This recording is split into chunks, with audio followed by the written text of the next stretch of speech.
Prepare for the war, prepare for the real street fight and blood war. The third of the third, prepare to die for. Your life's on the line, so I'ma take yours. So who wanna blood dance with me? Leave your body wrapped up or even a street fantasy. In the square, yo, you best to beware. Street fighter, we ain't playing over here. One-on-one, kid, you know you get finished. Round one, round two, just come and get with it. Your heart ain't cold stone, forget about the power. Battle this out to the 24th hour. Pay the price that you couldn't deal with. Cold-blooded killers in my lockdown clique. Got no time to waste, we taking time bombs. The street fighter 3 like a scar. Yeah, take your first move, so what's it gonna be? You're trapped in a new world, a street fighter 3. The third chapter, so what's it gonna be? You're trapped in a new world, a street fighter 3. Make your first move, so what's it gonna be? You're trapped in a new world, a street fighter 3. The third chapter, so what's it gonna be? You're trapped in a new world, a street fighter 3. Rock what you got, block what you shot. Another chapter, what you get's what you got. Enough warriors here to fight, choose one. The best of the best will be the champion.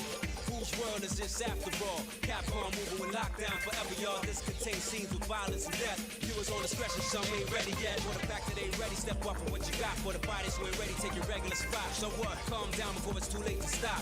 Trying to front like you was kings of the block. Step too close, kid, you might get shot. Only one master is going straight to the top. One false move, your whole game get flop. Only one master is going straight to the top.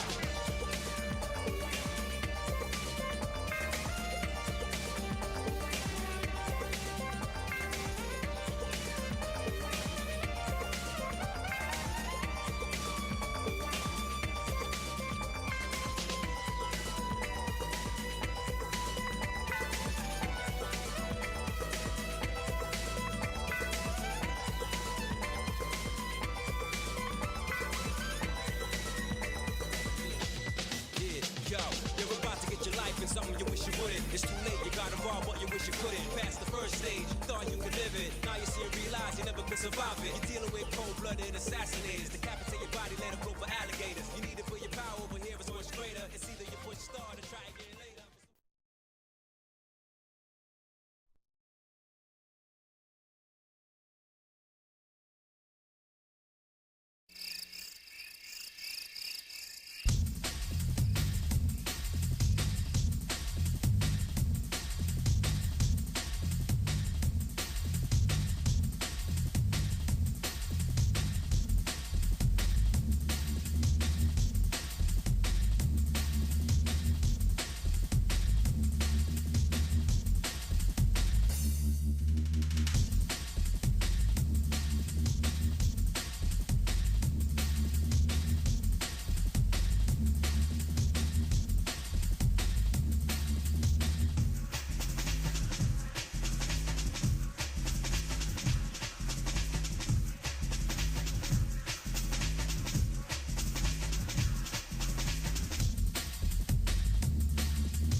Wow, you guys, just wow.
Are you kidding me? Wow, you guys, just wow.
Whoa, I'll have what they're having.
Nice! You get to pick up the tab!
Egrets, stand down. Whoa!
Got him.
Good evening, everyone, and thanks for tuning in to the 5 o'clock Canopy Kingdom News.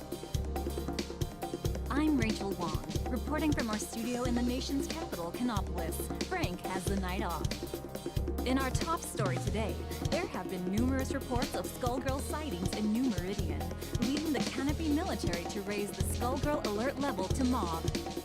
New Meridian citizens are advised to stay indoors, remain vigilant, and report anything suspicious.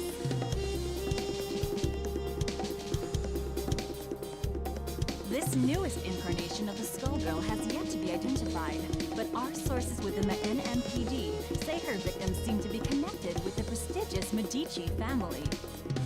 Lorenzo Medici, the most prominent of this powerful clan, has withdrawn from the public spotlight and is believed to have gone into hiding.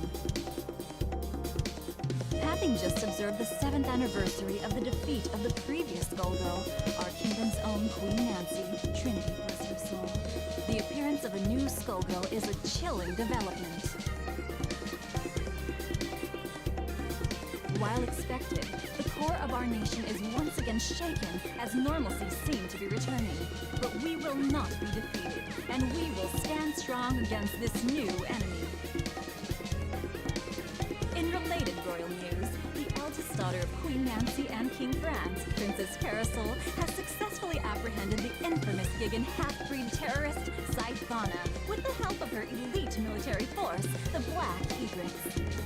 As reported earlier, Steevn attacked the Renoir Grand War Memorial in Canopolis and has been detained in Alistair Maximum Security Prison.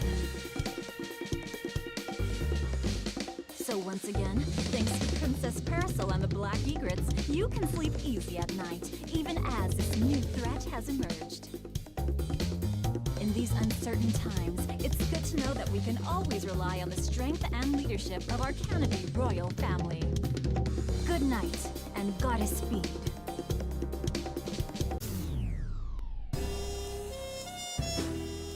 I'm bored.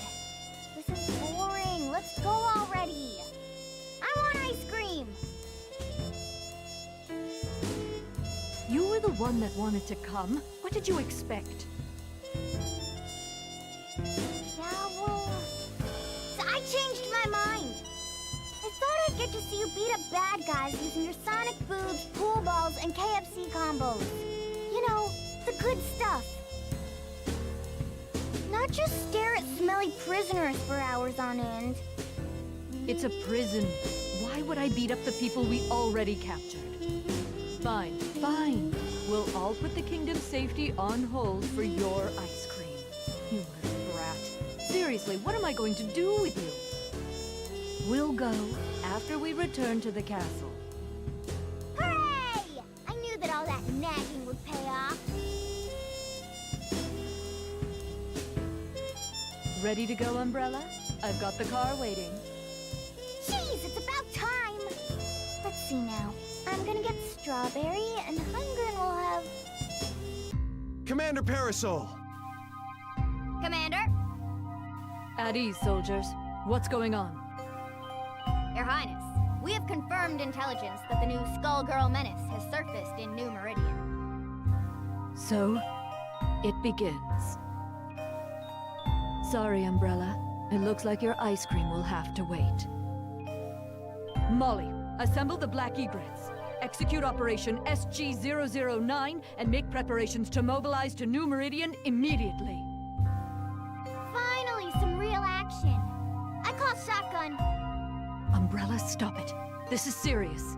You know you can't come. It's just not safe. What? I just want to see you and Krieg in action.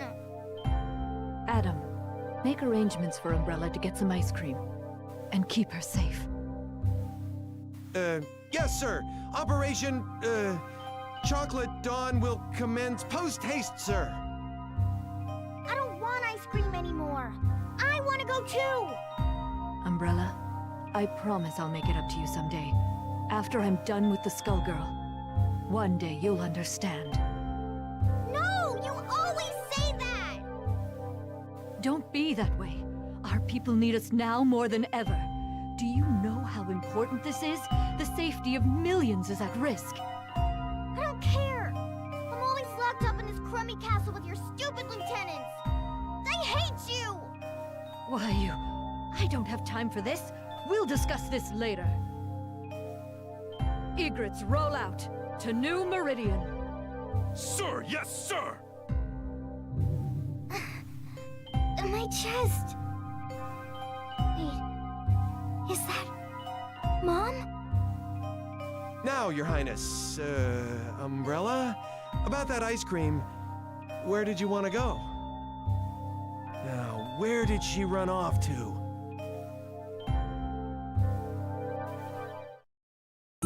For my kingdom.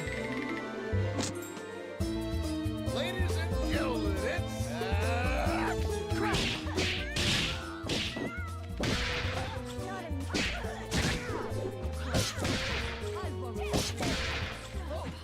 Are we stopping?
Alert the canine squad.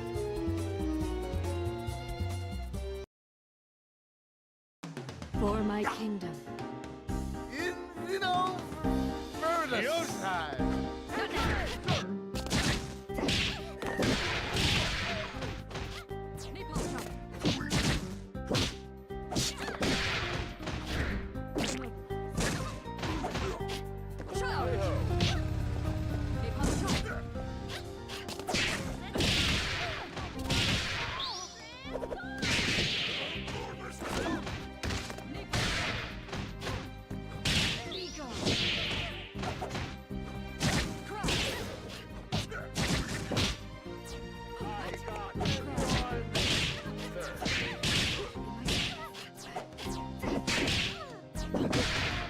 Take the shot.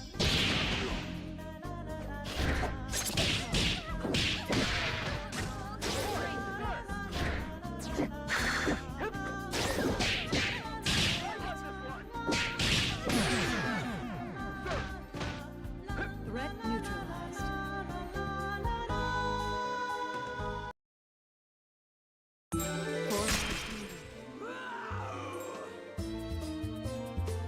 Ladies and gentlemen, it's...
I'm sorry.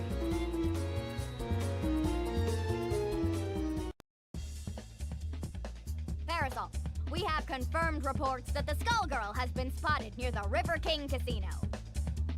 Sir, target confirmed. Excellent work, men.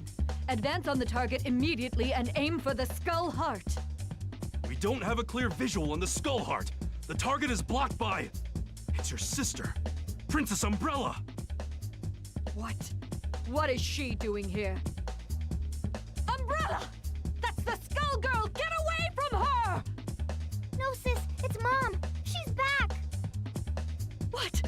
What are you talking about? That's not our mother! Very touching indeed. Who knew our steely princess had a soft spot? Leave her out of this! Your fight is with me! Normally I'd comply, but this girl seems special. She appears to share a powerful bond with the Skullgirl, and that warrants further study. Don't worry though, the experiment should be relatively painless. Now if you'll excuse us. Come back here! I can't allow that, Princess. Duty calls. On guard. Everybody, bottoms up. Cheers!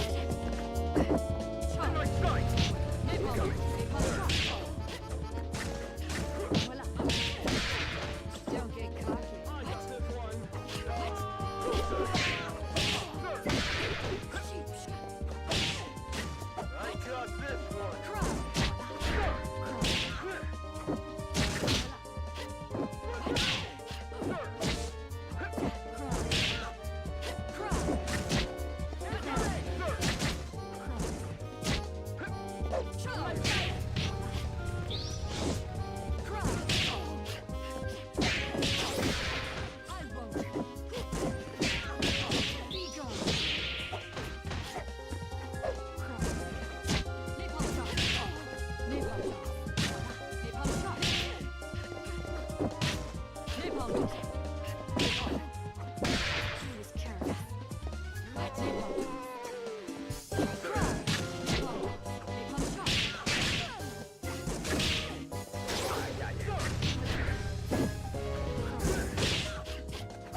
A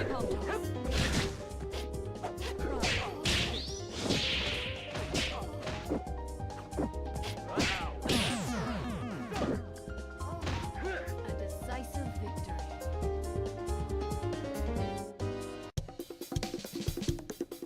Princess Parasol. Her mother was a Skullgirl, and soon so shall be her sister. Don't you dare, demon! She's just a little girl! The Skullheart cares not for age. And what? As you suspected, while the mother burned your sister, she also burned the Skullheart. Darn Umbrella is already attuned to the Skullheart's power. She will forge a bond far stronger and more terrifying than even that of your mother. But I won't allow that to happen!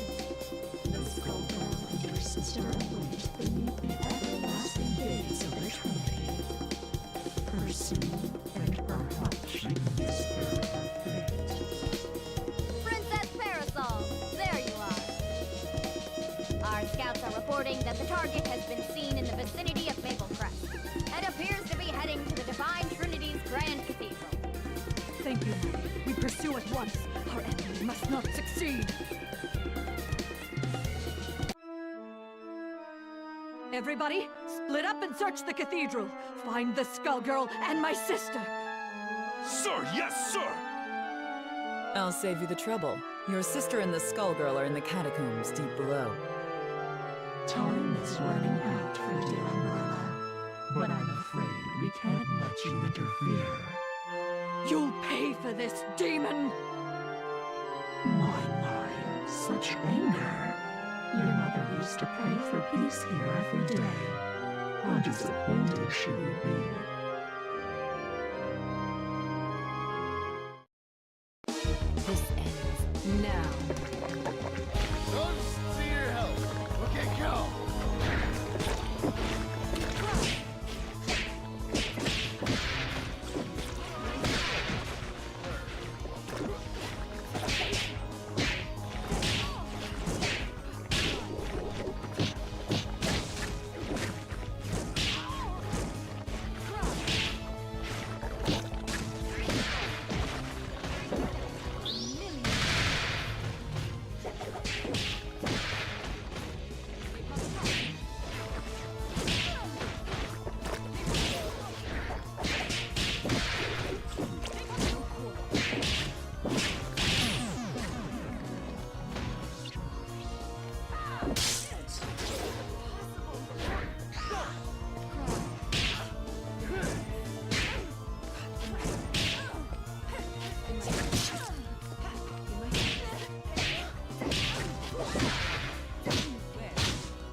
I have done nothing. She was too weak to wrest the heart from me herself, so we waited.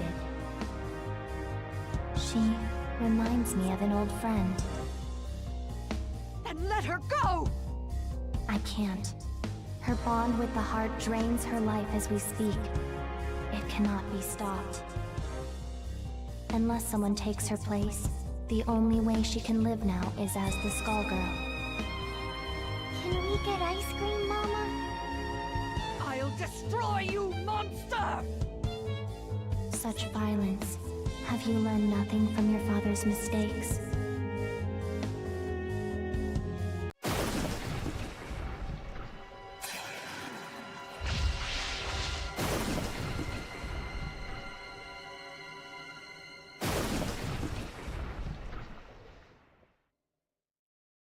On guard.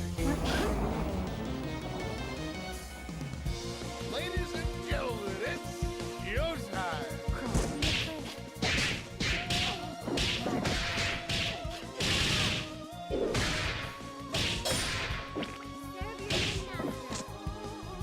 I won't. Go for it. Go for it.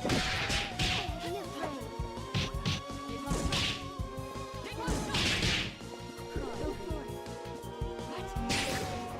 Be afraid. Stop my wish. I got this.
If I shoot the heart, she'll die in the explosion!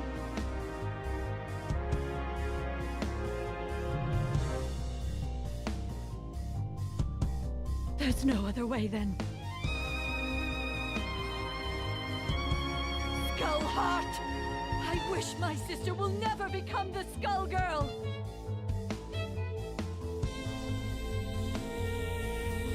Your sister shall be spared, and in time, you shall take her place.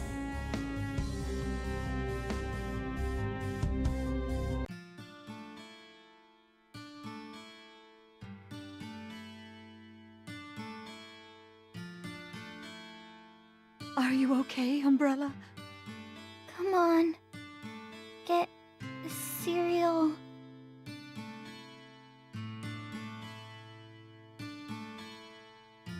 Sleep well, sis. Because tomorrow, we start your training.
witch.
I'll keep this in mind.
Come on.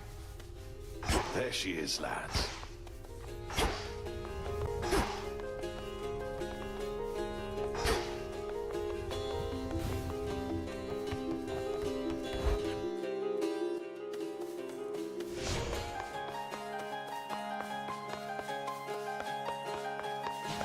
The aspects of the nocturnal arms.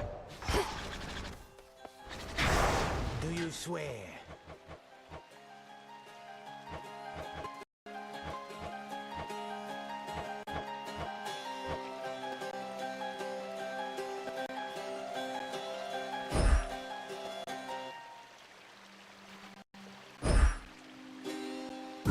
The growing fear. Ready or not, hence I go.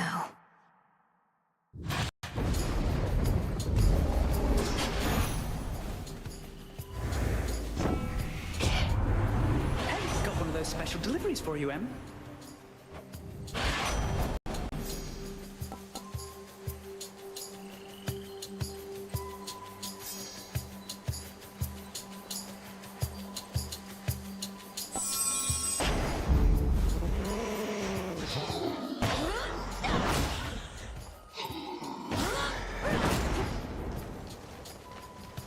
Attack!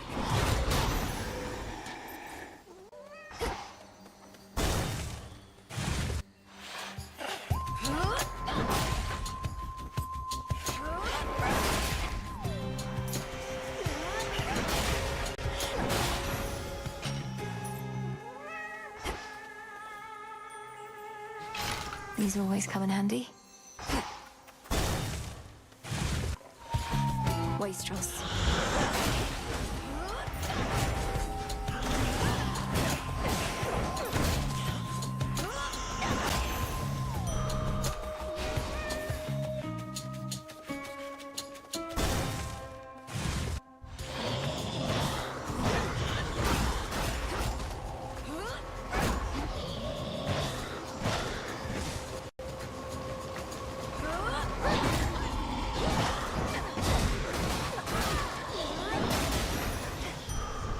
That's that.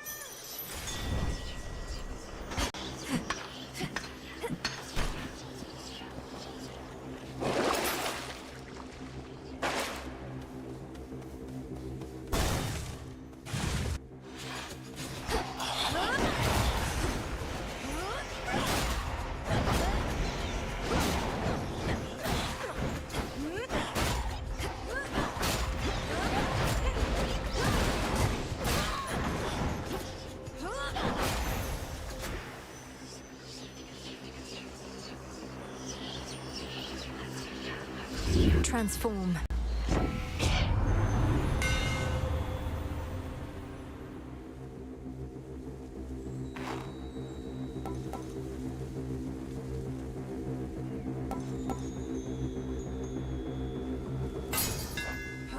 The mighty Moonstone Axe.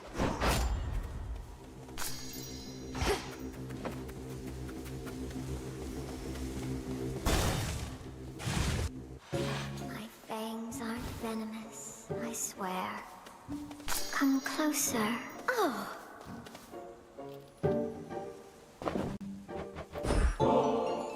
Here's to the success of Arachne's garments, dyes, and fabrics, whenever the time comes.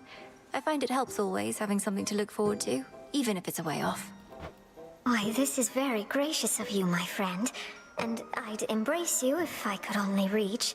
And you are so willing, but I'd best appreciate you from afar. But I'm not far. I'm here. And I want you to know, I'm glad you haven't changed. If you did, I might have lost you. You'd sooner lose me now, since I am rather small. But thank you, truly.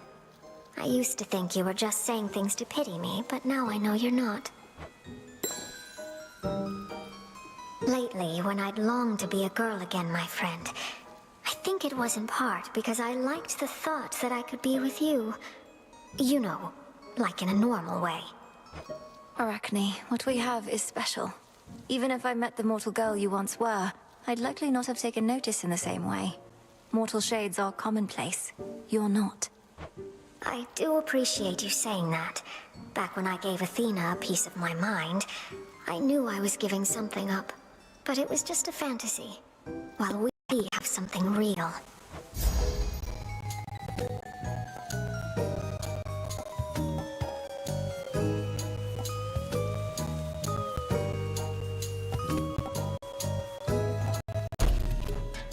Oh, you look wonderful.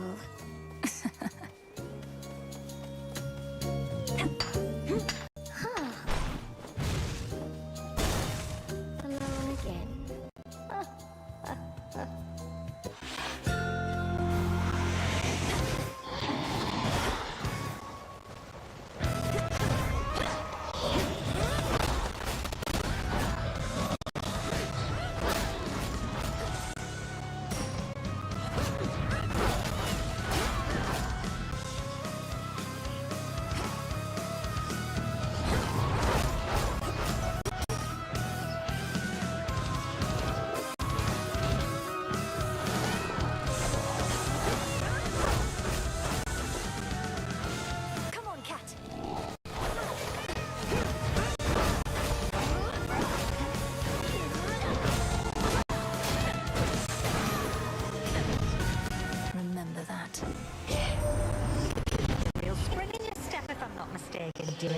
The handiwork of swiftest Hermes, I suppose. You know what else moves awful quick? Here, let me give you a little hint.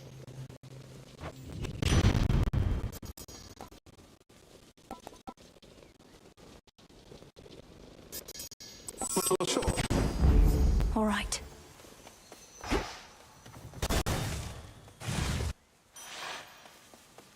Clear.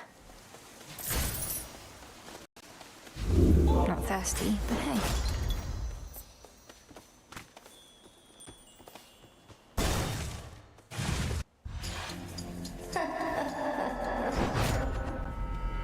Arachne, is that you?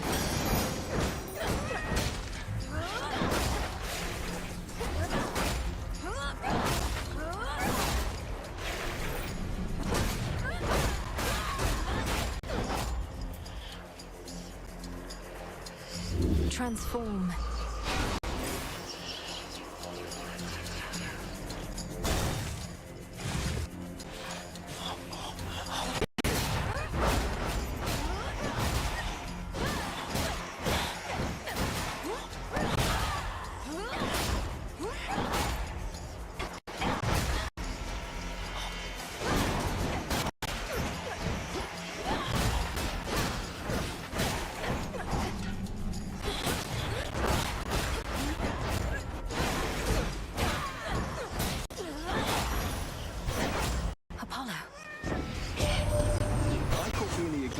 Though that was poetry in motion, the way you handled yourself against that lot.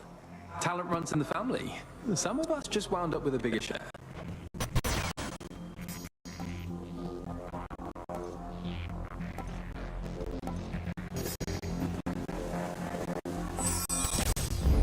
Good.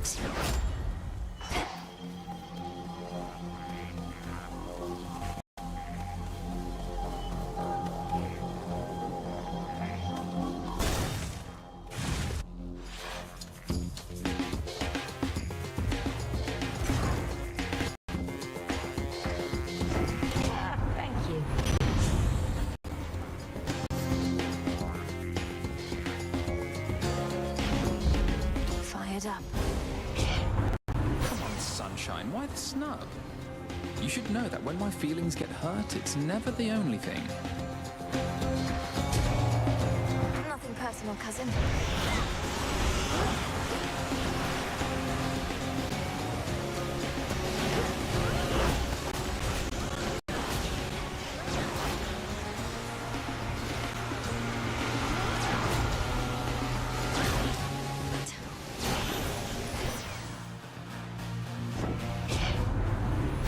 Little outburst there, would you?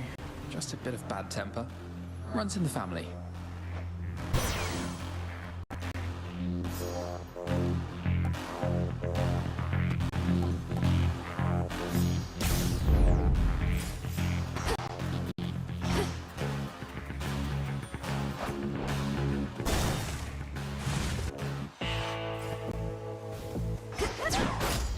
Coinage. In the name of Hades.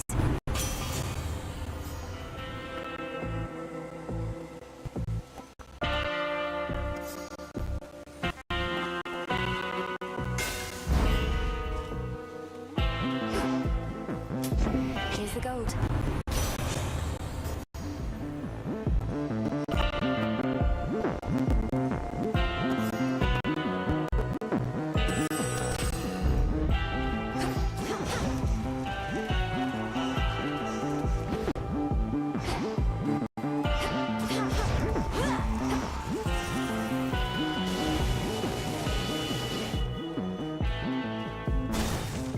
For the test. The aspect of Nurgle. Let us begin the lesson then, Melenaway.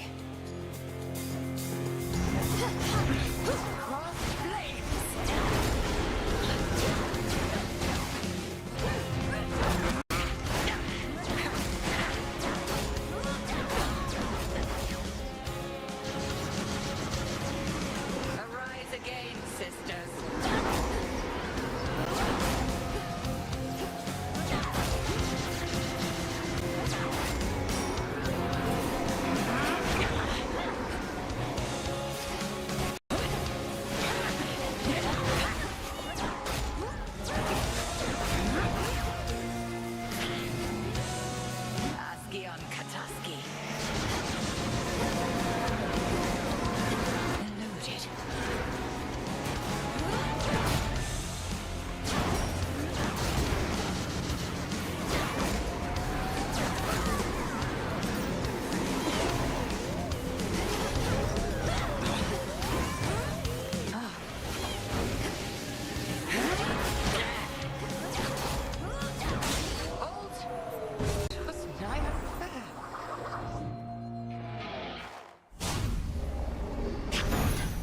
prevailed.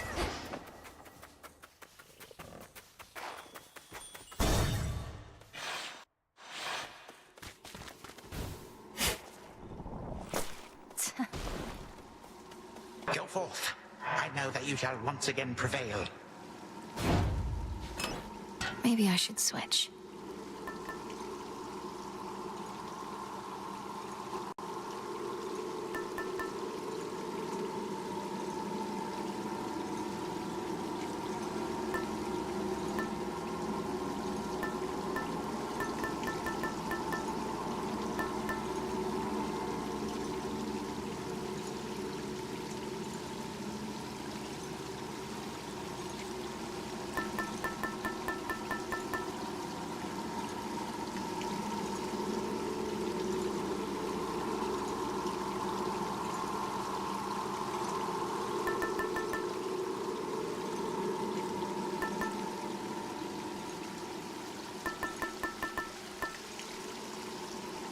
Song of Hades.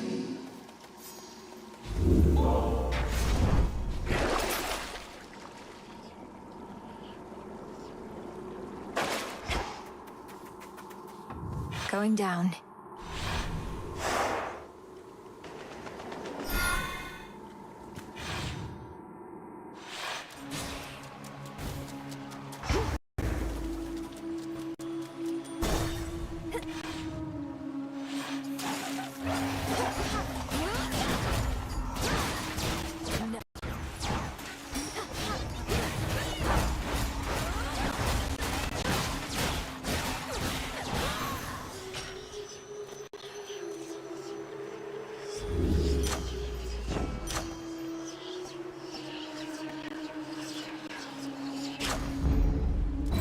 Risky to unseal a different path.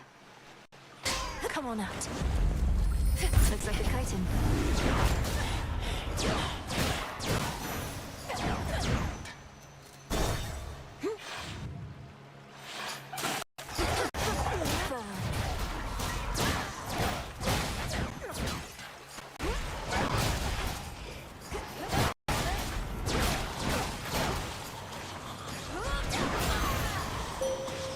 Bid you welcome. Let us shine together, now and always.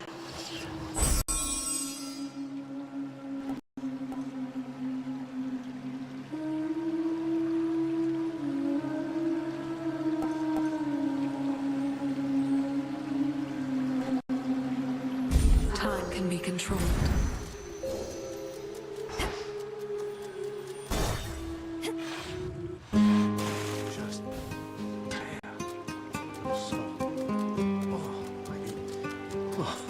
Right? What do you know? Not seen you too much lately. I figured you moved on, but then I figured that's impossible. They always come back. I've had a few things to take care of on the surface recently, so I've been spending more evenings up top. Though I appreciate you noting my absence. I mostly noted more unwanted gifts popping up. Carry one of these for me, would you? Maybe someone you know could use it. Way up there.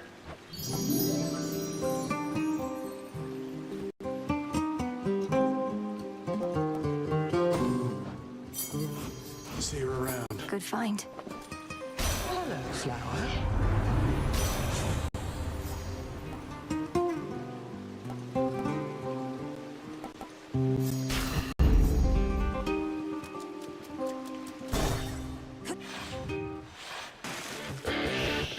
I'm back.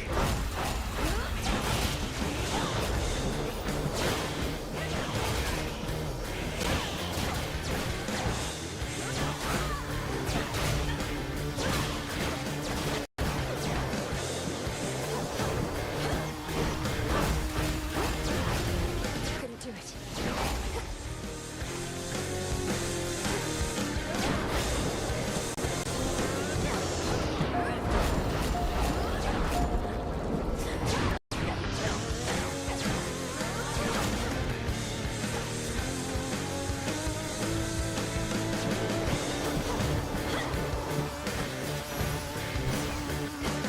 I can sting too.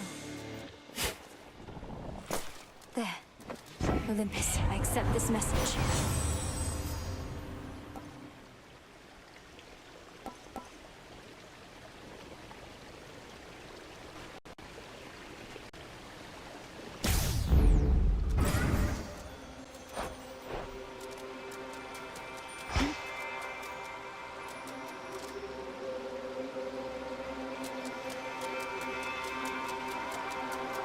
I'm ready.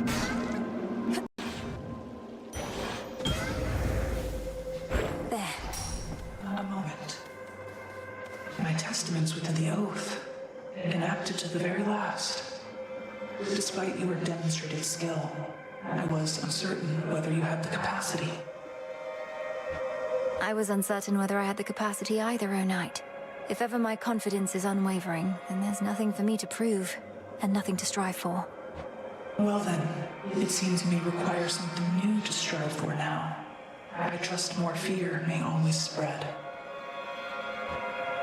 Always.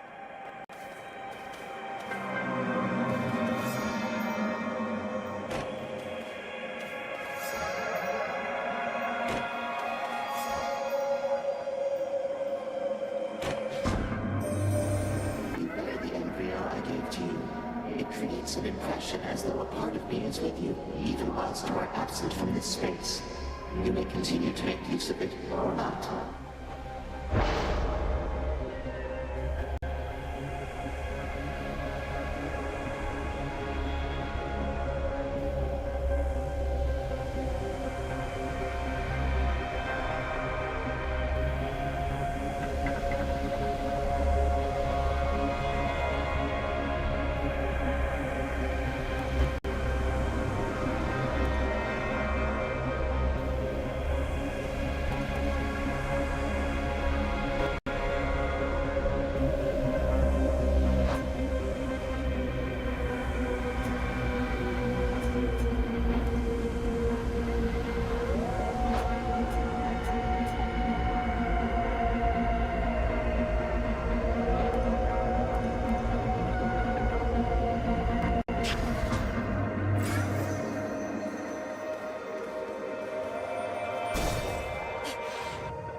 Quiet.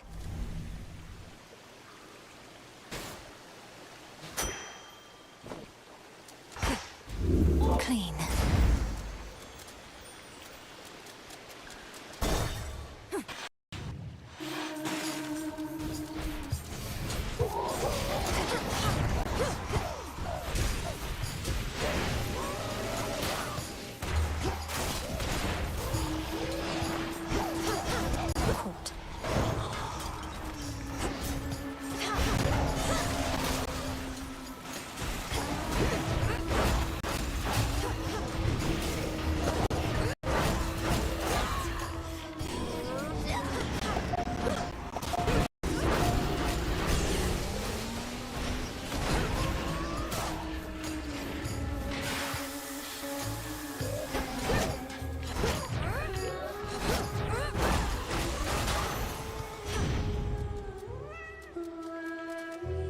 Hear me, on my authority.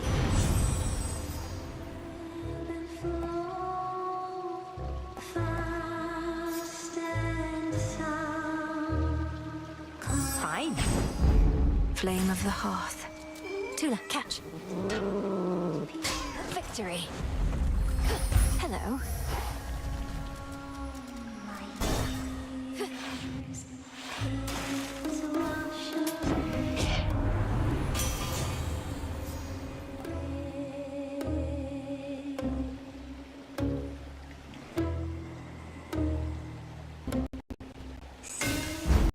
My silver's come alive.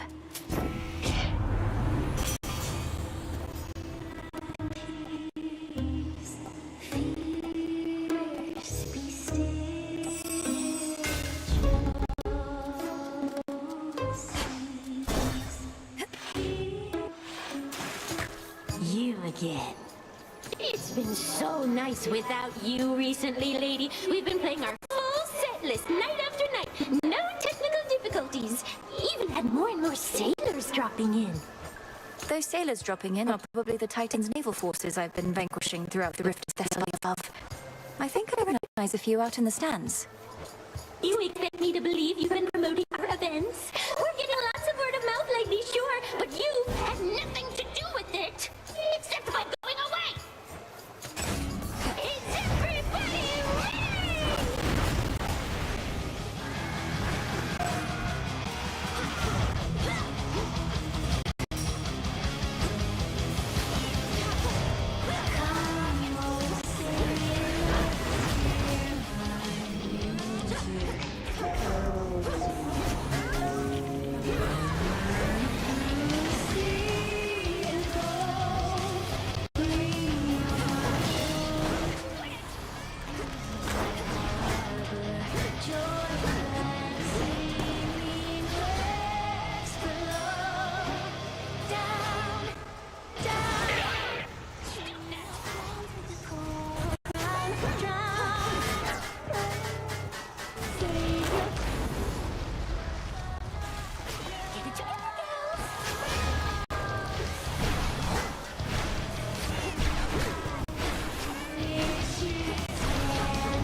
Keep practicing. For me.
Long way down.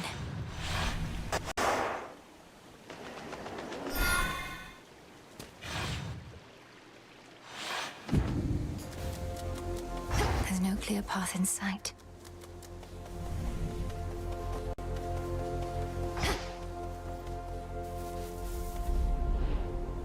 Hopelessness, failure, despair.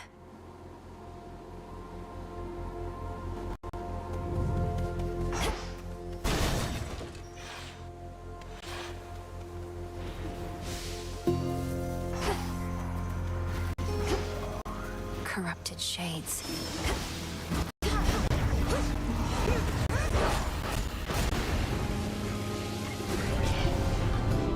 Stand back, or else. Let's see whether the fates are on your side or mine this time around. They're in for it. Lomiai.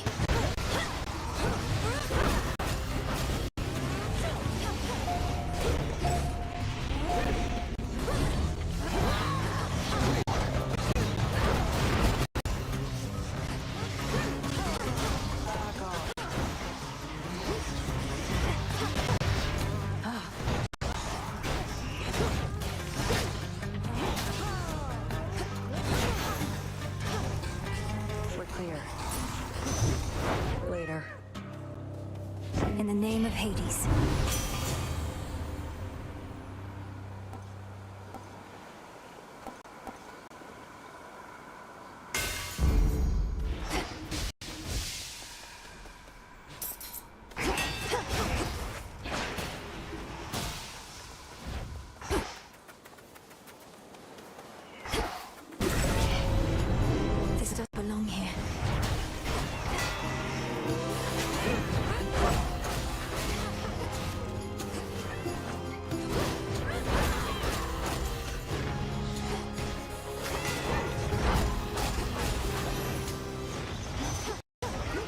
boon from chaos came alive.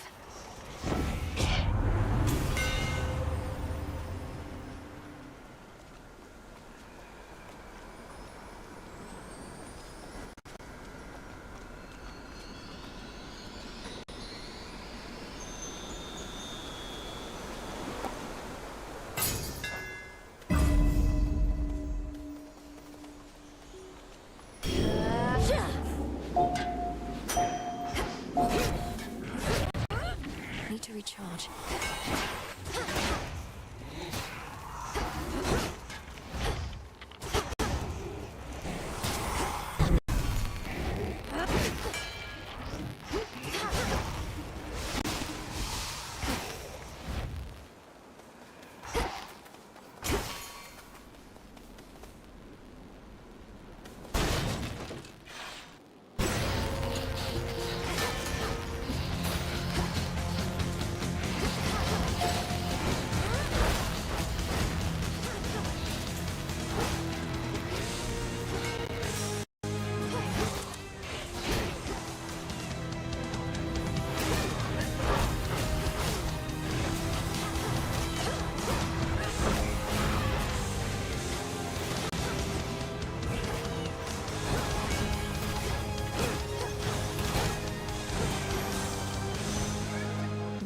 Where you're going.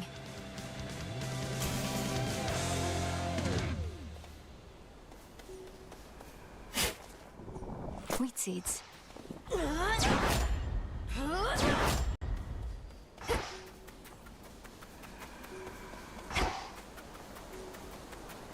In the name of Hades.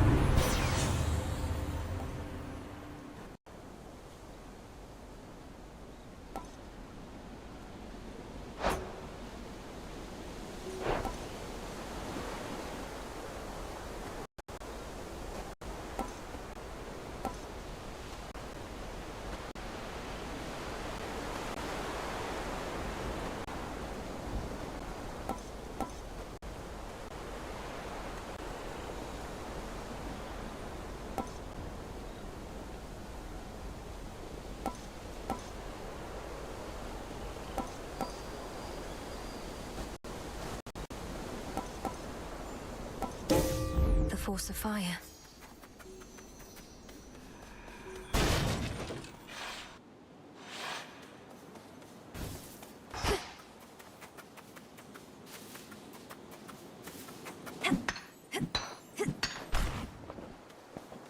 Don't you despair, Echo. Echo, don't you despair. Echo, don't you despair.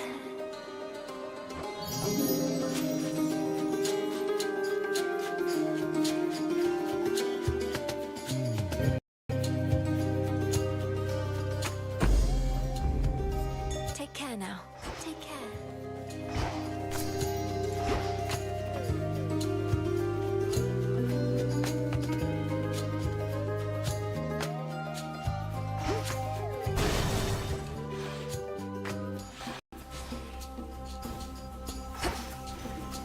Show me the way.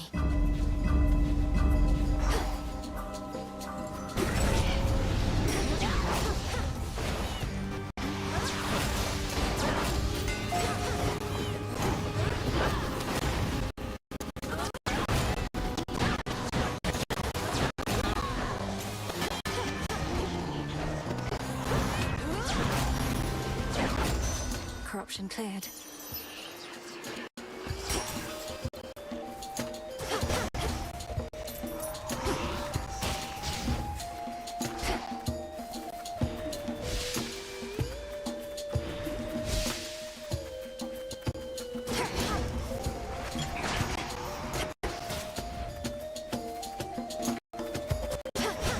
Stay where you are.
Olympus, I accept this message.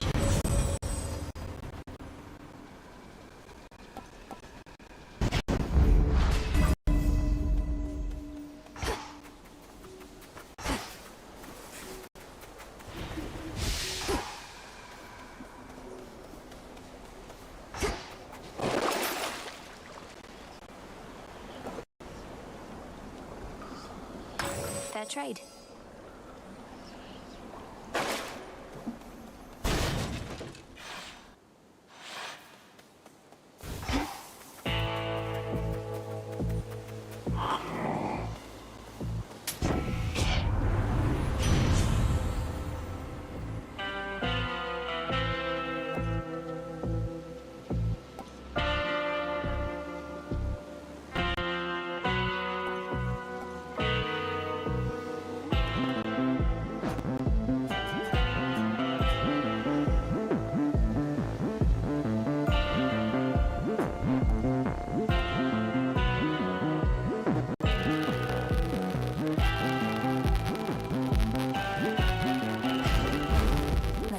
Great auntie.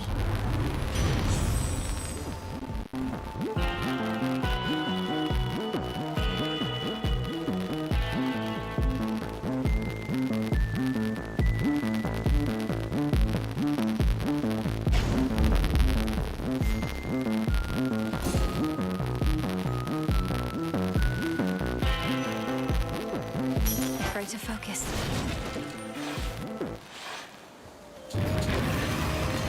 You don't like cleanings, but it's time.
Finally, the vengeful princess overcomes again the hellish monster standing in her way.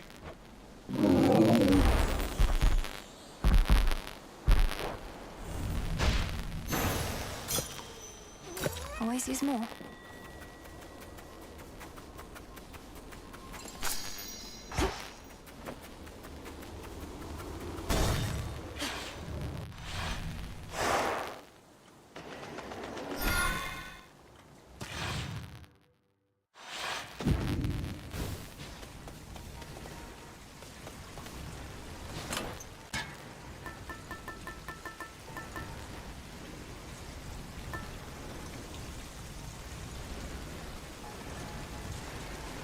The bones.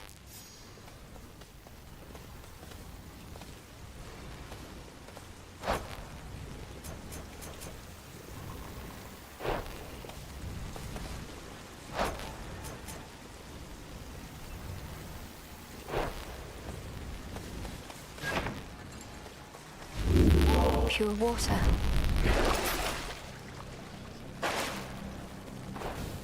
Unseen. Almost there.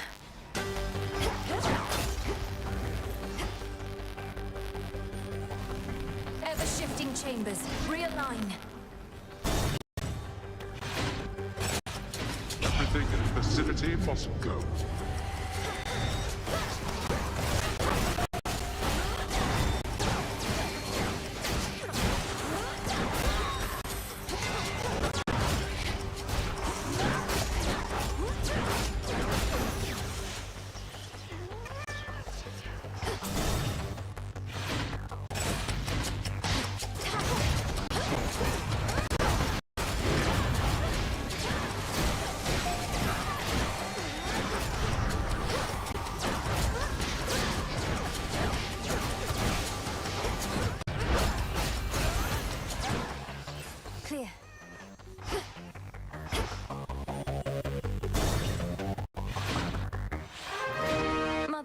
Father.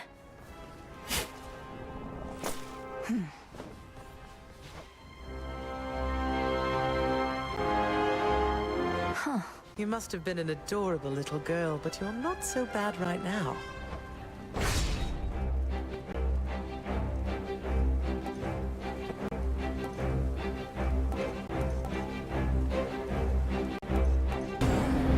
Very well. You two be well.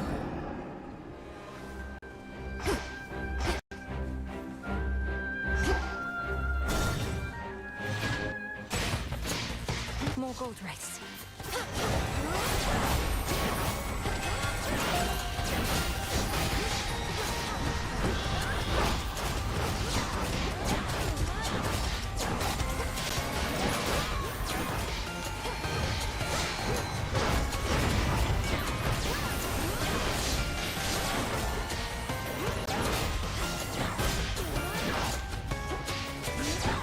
And now for you.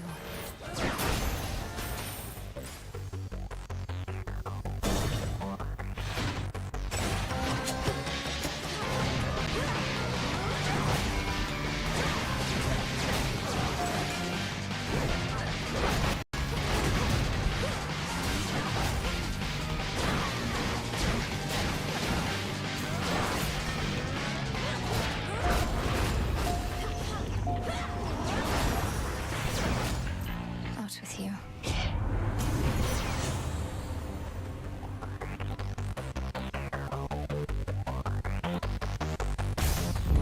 Set.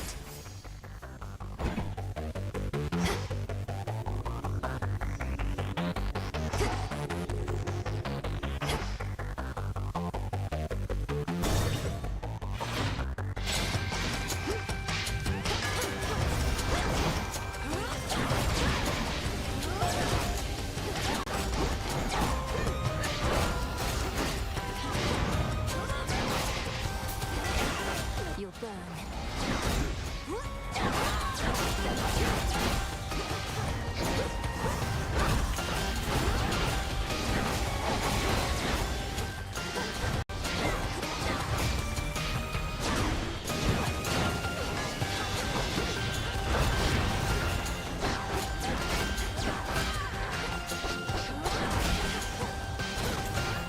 I can't.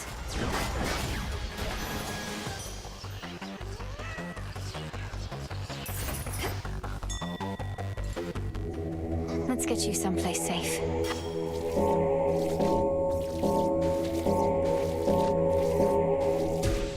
Huh.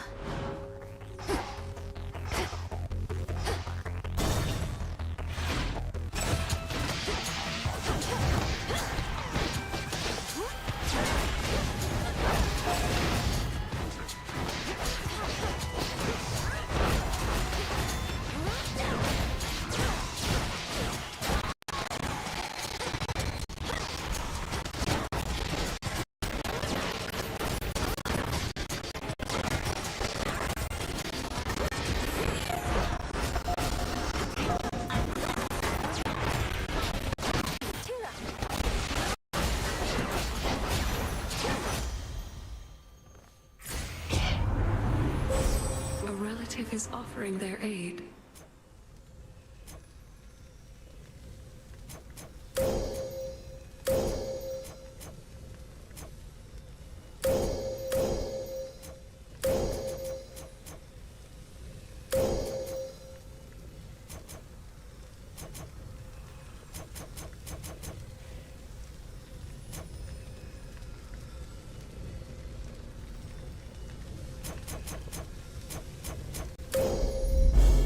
Denethor shall be notified at once.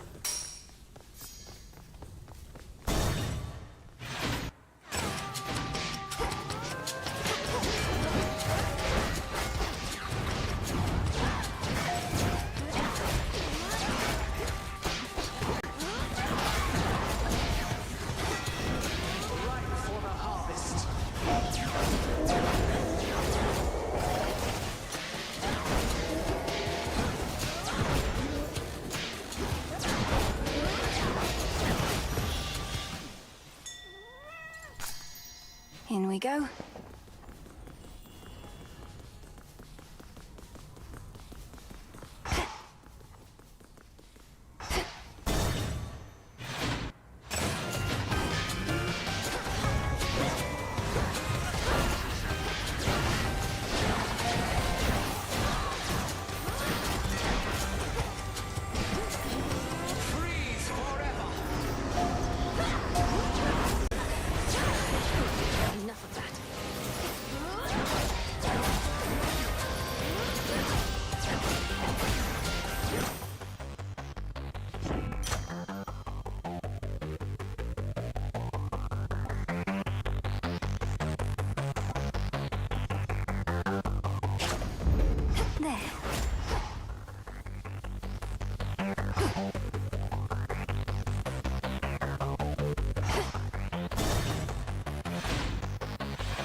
getting warmer.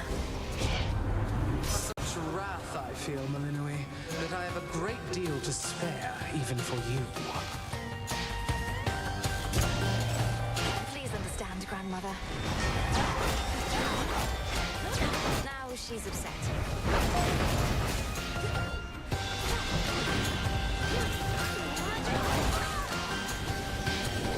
Is this truly what you want?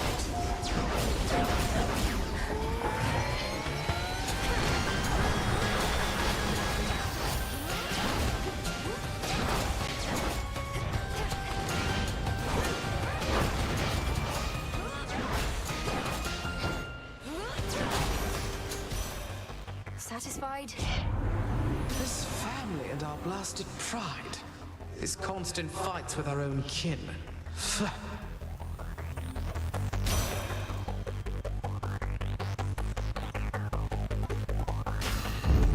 I see. It's over. Look what we got, Tula.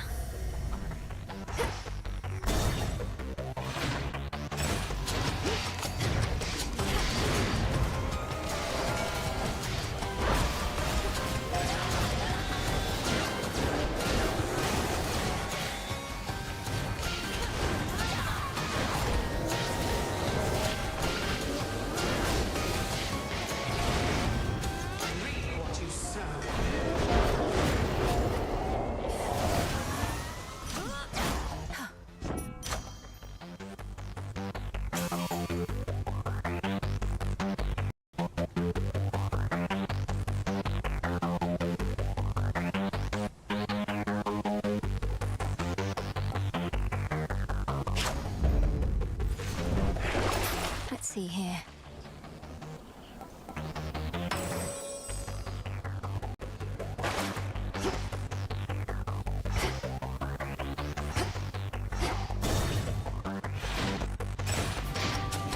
More gold wraiths.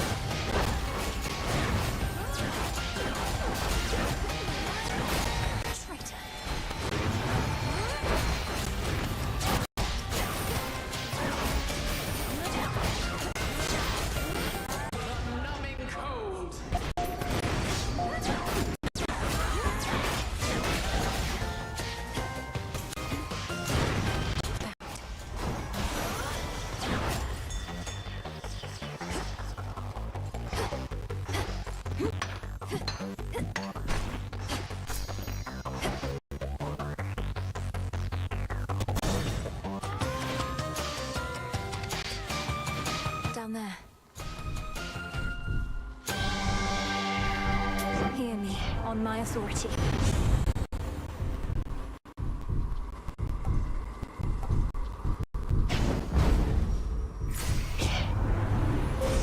Grow strong under the stars.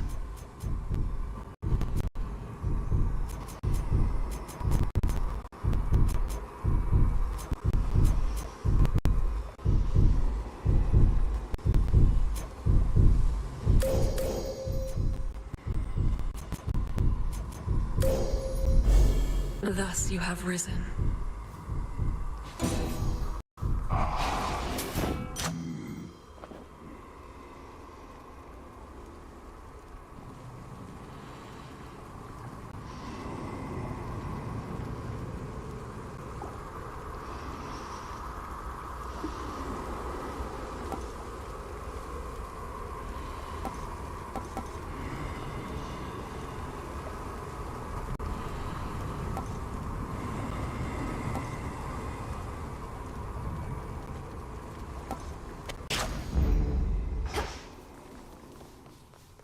See you shortly.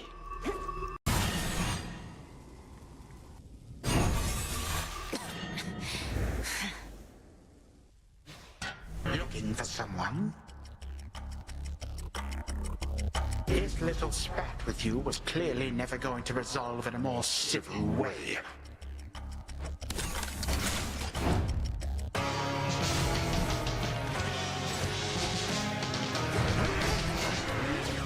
whatever it takes. He's using you to get to me.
Your antics, girl.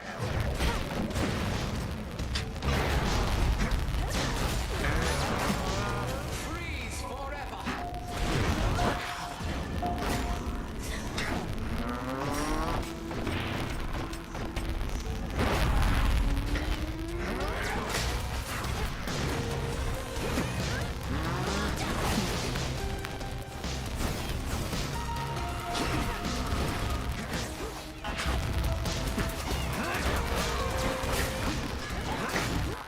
Are as numerous as grains of sand.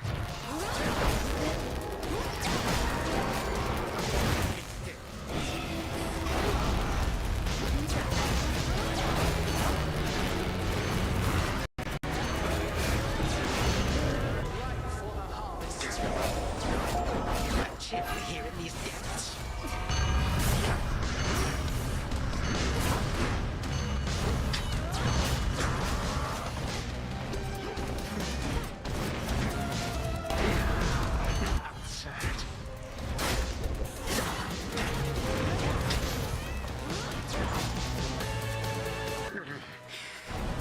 You cannot stop me. Merely slow me down a bit. Daytime flow freely forward. May all my kin be damned.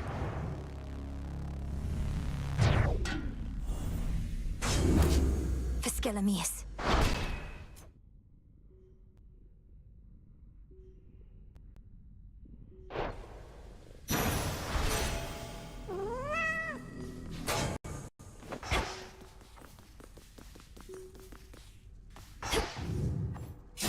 Thus, having satisfied her heart's desire, the princess felt such jubilation that she burst into a mirthful dance.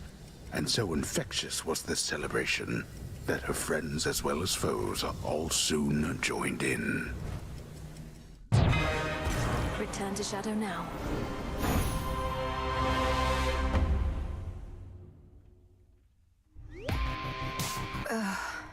What just happened? Got him again. But we're not finished yet, are we? What's going on?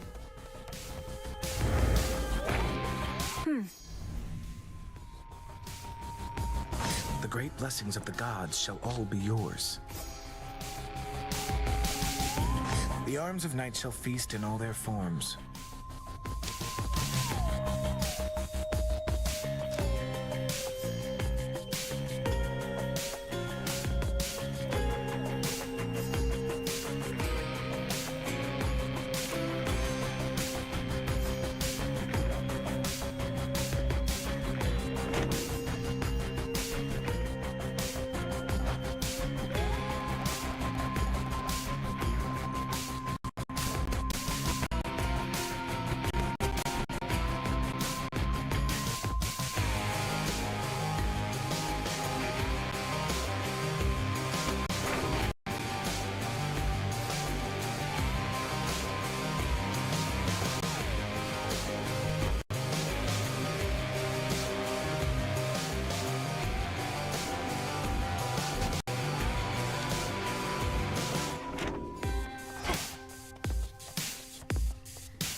Don't mind me, everyone.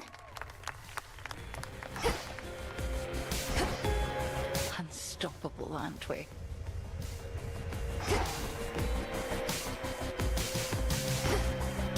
Salutations to the shades of the unseen. Death to Kronos.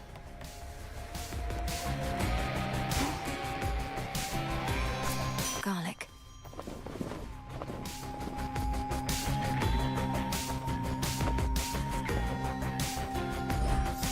Our garden flourishes.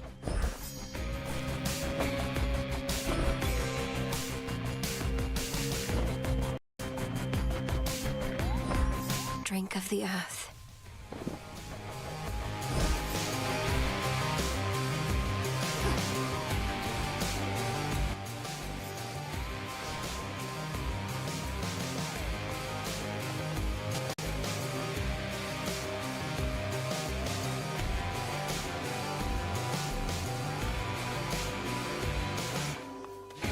In service to the realm. Our numbers grow. Thus we get our I see you're getting acclimated to this place. The oath of the unseen.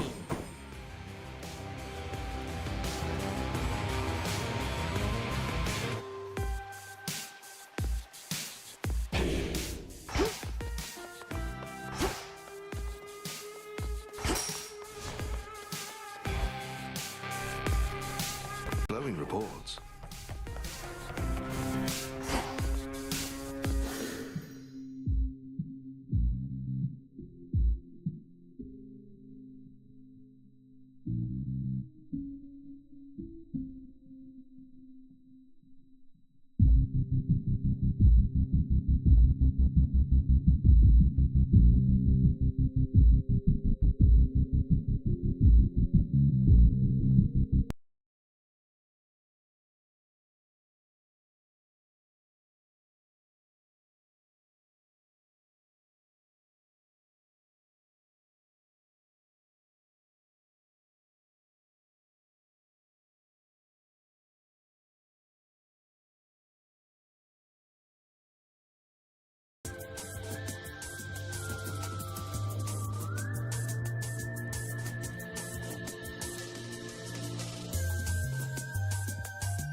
can make a song for all who feel love.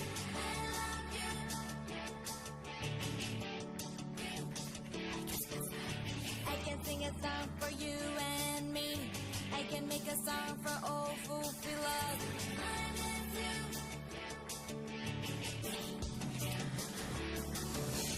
I can sing a song for you and me. I can make a song for all who feel love.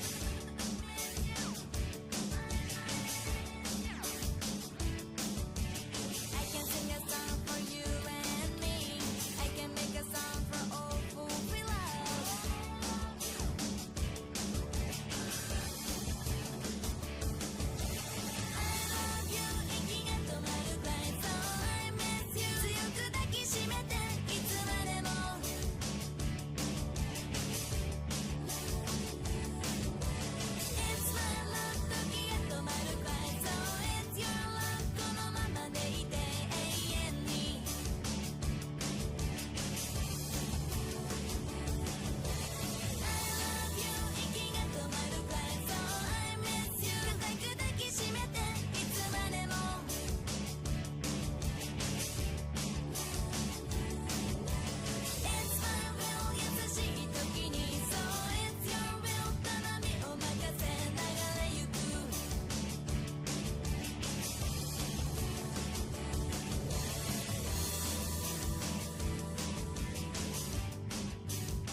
A lot has happened in the world of first-person shooters since the last Rainbow Six was released.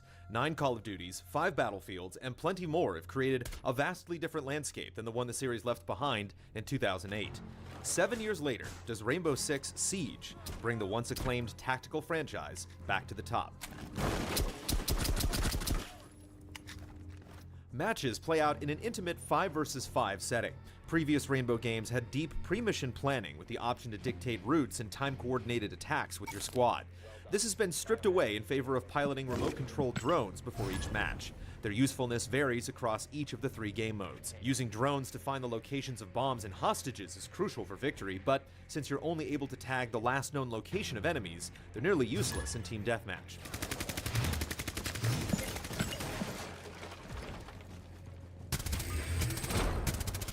As for planning coordinated attacks, the results vary considerably. Siege is so dependent on teamwork that it works both in its favor and against it. The game is at its best with a team of dedicated friends planning breaches and picking operators that synergize well with one another. Joining games alone is unpredictable, as others don't always take the time to coordinate or cooperate with teammates. Ranked multiplayer remedies the situation somewhat, but it can still be troublesome to plan attacks with strangers. Before you're allowed to play ranked multiplayer, your profile has to be rank 25. While this may seem extreme, Rainbow Six Siege is complicated and uncompromising. This ensures that by the time players group into ranked play, they are prepared for anything. Still, slogging through casual mode seems unnecessary for truly dedicated players looking to work as a team. When you manage to party up with a group of like-minded individuals, Siege's tactical brilliance shines through. Surfaces can be breached with explosives or gunfire, opening up new lines of sight and additional ways to infiltrate fortified positions. Timing a forced entry with explosive charges from the windows, walls, and ceilings is a unique tactic missing from other shooters. The ability to breach rooms from nearly any angle forces players to approach each encounter differently. It's not about running in guns blazing. While the tactical possibilities across the 11 maps are certainly not endless, there's enough room for creativity to force the defending team to stay vigilant.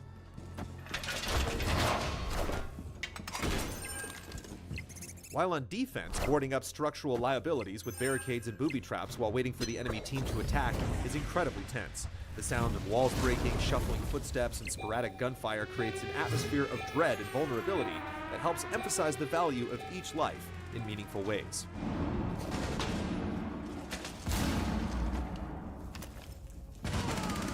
There are a total of 20 operators at launch, 10 attackers, and 10 defenders. There can only be one of each kind per match, each with their own unique set of weapons, gadgets, and personalities. Sledge comes equipped with a sledgehammer that can breach most surfaces in one hit, while Thatcher has an EMP grenade that can disable traps. Thermite's thermal breach charge can destroy reinforced walls, while the brute Tachanka can lay down a mounted turret. Each character feels viable, but once you unlock them, a cutscene helps establish their personalities. Glass uses an OTS-03 short sniper rifle, equipped with a scope and silencer. To unlock specific operators and weapon attachments, you have to spend renown points, which are earned based on individual performance.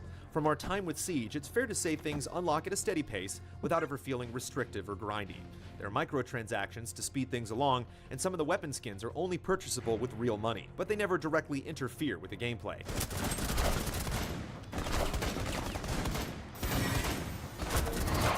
Terrorist Hunt returns from previous Rainbow Six titles and can be played solo or cooperatively. Objectives range from eliminating a set number of enemies to defusing a bomb at an unknown location.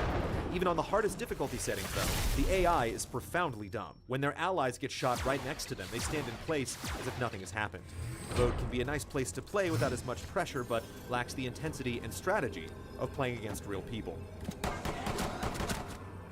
Unfortunately, there is no campaign, and die-hard fans of the franchise will undoubtedly be disappointed.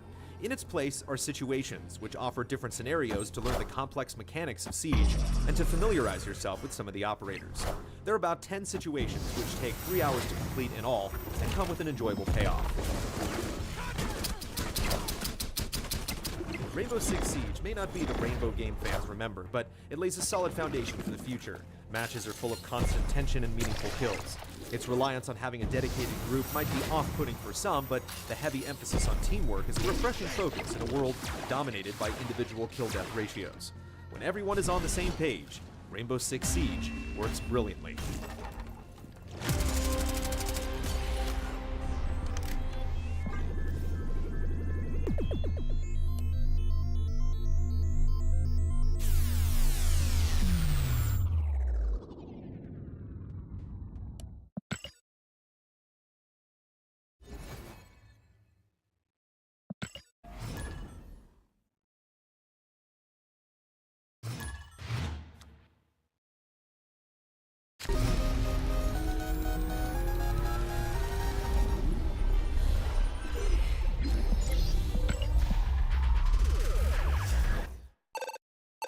There are plenty of games out there that take inspiration from classic games, but not many follow through on delivering a gameplay experience that feels like the genuine article.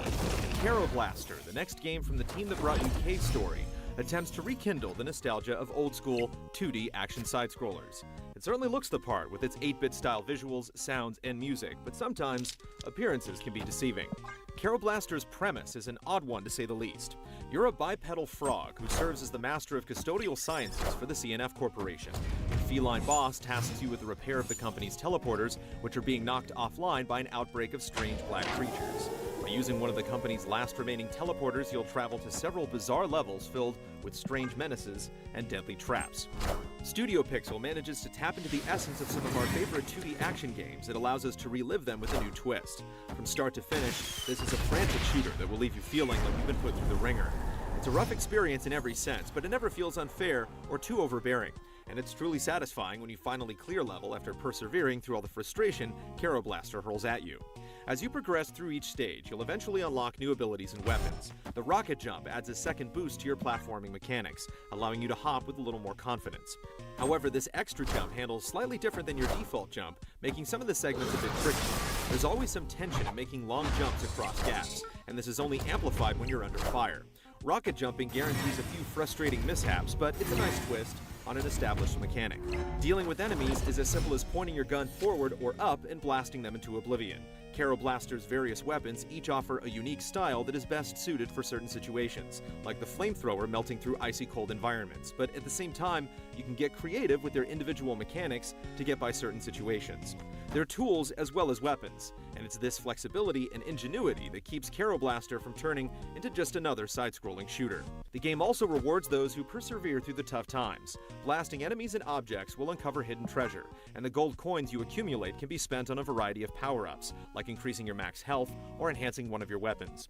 You keep any coins earned even when you die, so no matter how many times you fail in battle, you're making progress that will increase the chances of survival on the next go-around.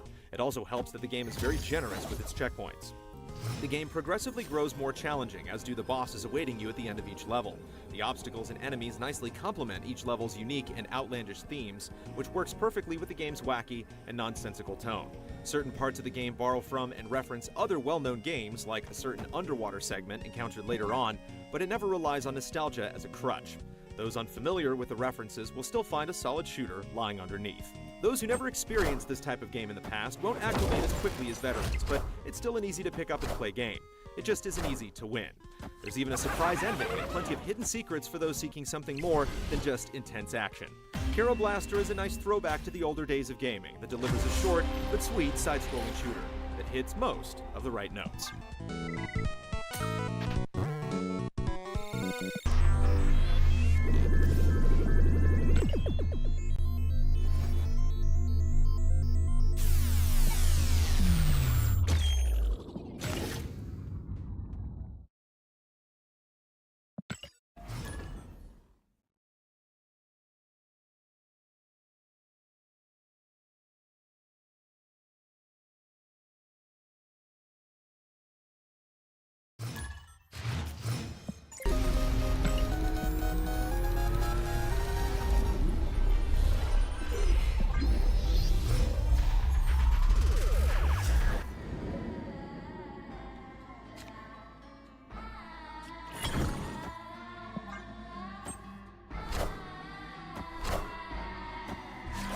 Despite obvious similarities to The Witcher, Dragon Age, and Kingdoms of Amalur, Bound by Flame is worth judging on its own merits. Thoughtful side quests, challenging combat, and choices that have a considerable impact on the story combine to create a unique journey, even if it takes players through extremely familiar territory.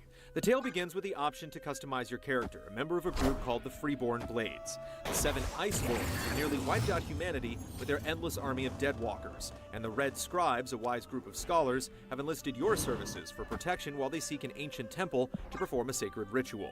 Things naturally don't go as planned, and a demonic entity ends up residing inside you. This world is condemned. The cold hath invaded its ground. While the main story arc seems somewhat wrapped in standard fantasy cliché, the demonic presence and a compelling cast of companions keeps things interesting and unpredictable. It's your choice to reject your dark side or to embrace the demon to gain more power at the cost of humanity. People treat you differently if they think you're evil, and you'll grow a wicked pair of horns that keeps you from wearing protective helmets. During the course of the 15-hour campaign, the demon will do everything he can to manipulate you into making wrong decisions for his own personal gain. The consequences are considerable, turning allies against you or causing you to lose party members altogether. Help me! Someone help me! Your companions have distinct personalities, but terrible voice acting might keep you from wanting to know them better. My time is near. You're not dying here. If you're willing to give them a shot, however, you'll get the chance to really know them since you adventure with only one of them at a time. The naive daughter of the Red Scribe leader, Sybil, has a thirst for knowledge, so certain quests require taking her out to study foreign creatures and gather ancient texts. Randval is a fierce warrior who longs for his own death on the battlefield, so expect to slay powerful monsters together. Completing these companion-specific side missions never feels like a grind since they're varied, and are easy to find and follow through to the end. Each party member really does help out in combat, employing different fighting styles that change the way battles play out. I just want to get shit-faced and never have to hear your voice again. The journey through Vertiel will take you to a few varied locales, but they feel limited and artificial. Generic paths and corridors riddle the landscape, and the maps only open up in a few scattered areas.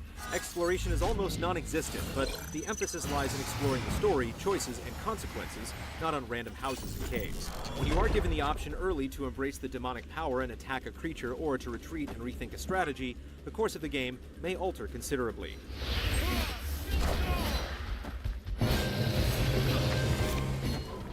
Bound by Flame is a tough game, and even on the normal difficulty setting, button mashing is not an option.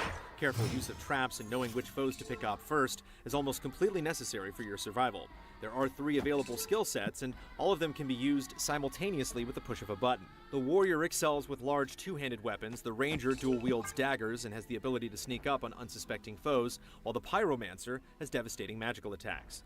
Furthermore, you can switch between all 3 roles mid-combat, but it's pointless if you decide to invest heavily in 1 or 2 classes. Since the fighter can't dodge and some attacks are unblockable, the system can feel unbalanced depending on how you spend your points. But despite all this, combat is still challenging and engaging on a basic level, and after winning most battles, it feels like an accomplishment. Can you move? The crafting system is robust and easy to use. Bound by Flame opts to have about 20 ingredients instead of the hundreds in other RPGs. Everything about the system is streamlined, and you can create health and mana potions, exploding traps, and upgrades for your armor and weapons on the fly. Increasing your damage or chance for critical strikes can vastly improve your odds of success in combat. The ability to recycle mods to regain spent resources alleviates the pressure of committing to a certain weapon, allowing for easier experimentation. This is another way the game makes certain things easy to deal with, so you can enjoy the game on its strong points.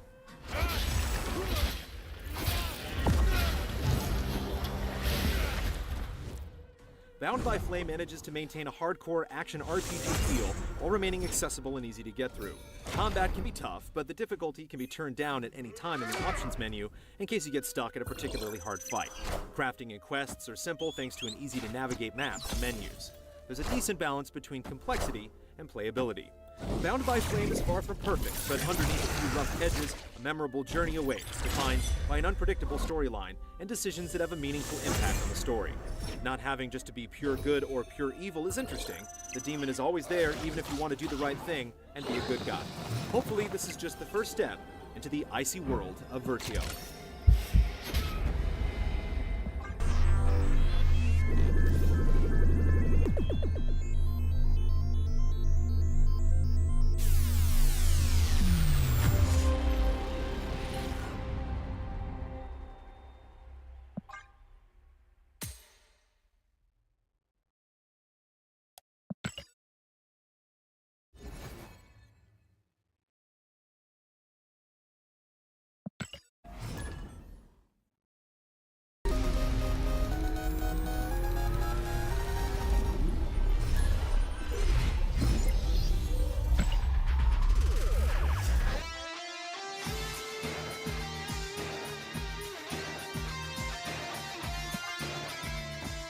A word of advice to any foolish mortal about to set foot inside the house of the devil. Watch out, it's a trap. You might get hit by a falling boulder, or fall prey to a swinging axe blade. You might step on a rake that pops up to smack you square in the face. Next thing you know, you're caught up in an elaborate series of contraptions that knock you around the room like some diabolical Rube Goldberg machine. You will know humiliation, you will know pain, and your hopes and dreams will perish with you. In short, the good guys in Deception 4 are completely screwed and can expect a terrible, awful time. Fortunately for the player, you get to play as the not-so-gracious host, who happens to be the Devil's Daughter. You'll have a lot more fun than your uninvited guests running from room to room, crafting wicked plans and luring adventurers to their grisly demise. Even with a hellish plot and the buckets of blood splashing around, the events taking place might contain more comedy than cruelty. Your advisors are anime-style patron demons of misery, and the interlopers banging down your door often exhibit such daft behavior that they easily become your playthings, plotting toward you with single-minded stupidity like lambs to the slaughter. Certain items like the classic banana peel feel like gags straight out of Looney Tunes, but even a humble fruit can propel your victim toward the next hazard. Pumpkins, in particular, can do wonders. It's something like a living chessboard, and the game can feel a bit clumsy. There's a considerable learning curve stemming from the fact that the way your traps work in 3D space isn't nearly as clean or simple as it looks when you're laying them down on the grid. You often can't tell exactly how a specific component performs without some trial and error, but it can be satisfying to finally work out a tricky design. Timing is also very important since you have to trigger each trap manually, and it can be tough to avoid attackers while also keeping an eye on your trap sequence at the same time. But somehow the basic concept totally works. Devising devilish gauntlets of torturous, sadistic fun, and new tools and environments open up enticing possibilities for constructing increasingly complicated ways of killing people off. It also helps that your victims have just enough personality to make you think about what you're doing to them. Apparently it takes all kinds to infiltrate a demon's HQ. When each new character enters, you'll probably want to take a look at their profile to find out how they'll attack you and whether or not they're immune to any particular types of traps. While you're there, you might as well take a quick peek at their short bio. A brief paragraph of text might reveal that person to be bigoted, disgustingly vain, or insufferably self-righteous. Other individuals feel so sad and pathetic you can practically hear the world's smallest violin sighing away in the background. If you don't feel like killing them, some characters will actually try to escape, and even the most determined foes can be softened up and captured in a cage for bonus points. It's also possible to smash the armor of certain opponents, reducing a once mighty knight to just some guy or gal standing around in their underwear. The long and the short of it is that it feels good to be bad. The thrill of abusing and degrading these virtual people and the little twinges of guilt you might feel for enjoying it serve as a wonderful complement to the mental exercise of building a better death trap. Revenge can also be a powerful motivator. The gotcha moment, when you seal the fate of a particularly annoying adversary that's doggedly harassed you and forced you to restart your game, is sweet indeed, and lasts as long as you can keep your devious combo of death in motion. You'll need to play through the story mode to experience everything the game has to offer, but you aren't likely to get through it without suffering a bit yourself. An auto-defense ability functions as an easy mode, and without it, the game can feel brutally tough. Before long, your enemies will come after you with magic spells, teleports, leaps, and projectile attacks that intensify the game's faults. It's rewarding to clear a chapter, but the skewed difficulty means that if you want to dish out pain, you have to be willing to take it. It's also demoralizing that while there are several checkpoints within each chapter, you'll have to admit defeat and go all the way back to the beginning if you want to swap out ineffective traps or swap out one ability for another. One really smart decision keeps this from really wrecking Deception's playability. The game gives you ample opportunity to play around with people's lives, of course. In addition to missions and the opportunity to create and download quest scenarios that are shared with players online, there's a free battle option. You pick out an arena of anguish, toss in a victim or two, and select your implements of punishment. Whatever happens after that won't leave the room.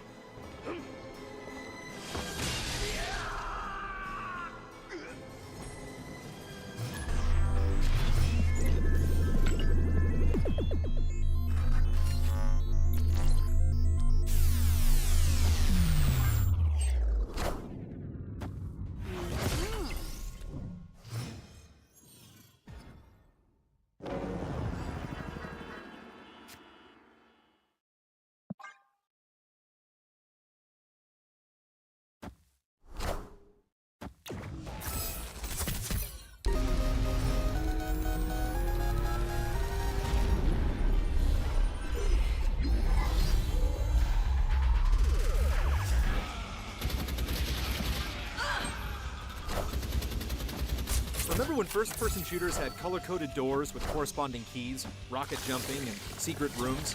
Interceptor Entertainment sure does. The original Rise of the Triad was loved for its ludicrous gore, ridiculous power-ups, and over-the-top weaponry. Interceptor's reboot retains the original's charm, but this modern-day interpretation also suffers from some poor design and technical problems. Rise of the Triad makes no attempt to have a story beyond blow things up, and it's better for it. After watching a short comic intro, you're almost immediately killing with dual pistols and watching everything around you explode. The sheer speed of Rise of the Triad may initially catch you off guard. Unlike many contemporary shooters, you won't be hiding behind chest-high walls or finding yourself restricted to an arbitrary combat zone. Rise of the Triad encourages you to hold down the fire button as much as possible. Don't shoot!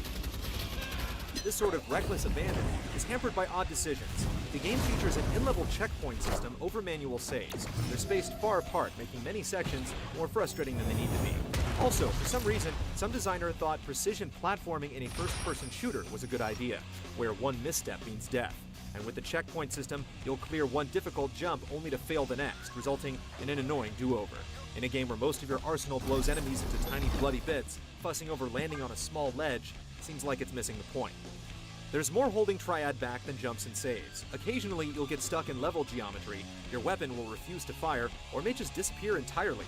It's one thing to have to restart at a checkpoint because of a legitimate death, but repeatedly having to restart because of a bug is enough to make you quit. Because you don't have to deal with awful checkpoints, multiplayer is Rise of Triad's better. Since you respawn in only a few seconds, messing around with weapons is much, much more enjoyable. Between a demonic bat that fires flaming green baseballs and a missile launcher which blasts rapid-fire rockets like a machine gun, multiplayer is wonderfully stupid. Instead of worrying about kill-to-death ratios or unlocking the next perk, Rise of the Triad seems more concerned with fitting as many explosions on the screen as possible. It doesn't necessarily make for a mode that you'll want to spend a lot of time with, but it's a good reminder that multiplayer doesn't have to be so serious. Oh, man! Rise of the Triad has its heart in the right place. How often does a game give you 6 different rocket launchers? But goofiness doesn't remedy the multitude of bugs. Hopefully Interceptor will address these issues, but right now, Rise of the Triad is less of a triumphant comeback and more of a fun diversion. Okay, cool, totally normal. Hey. Out of ammo.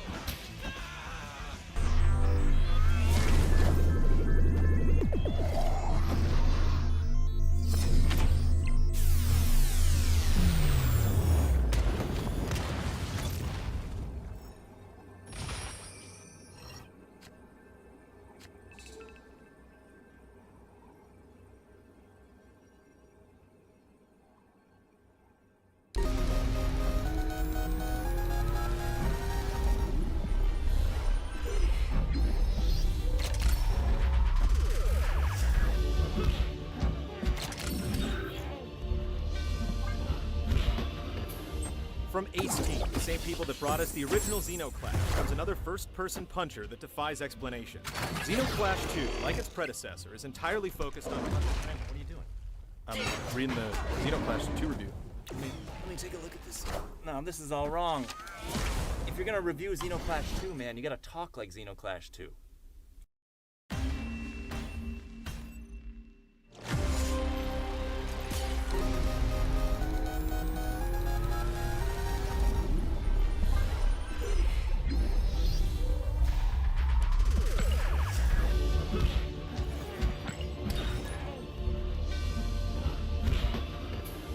From Ace Team, the same people that brought us the original Xenoclash, comes another first-person puncher that defies explanation.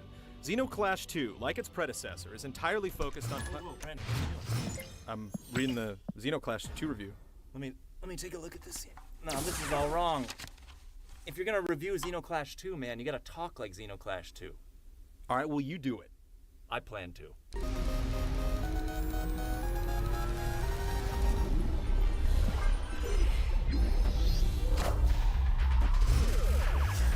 I don't think they'll be angry, but they'll feel it's all right to hurt us. Xenozoic is a place that would seem strange to outsiders. There are many unique plants and animals here. There are also many people here who do not look anything like you.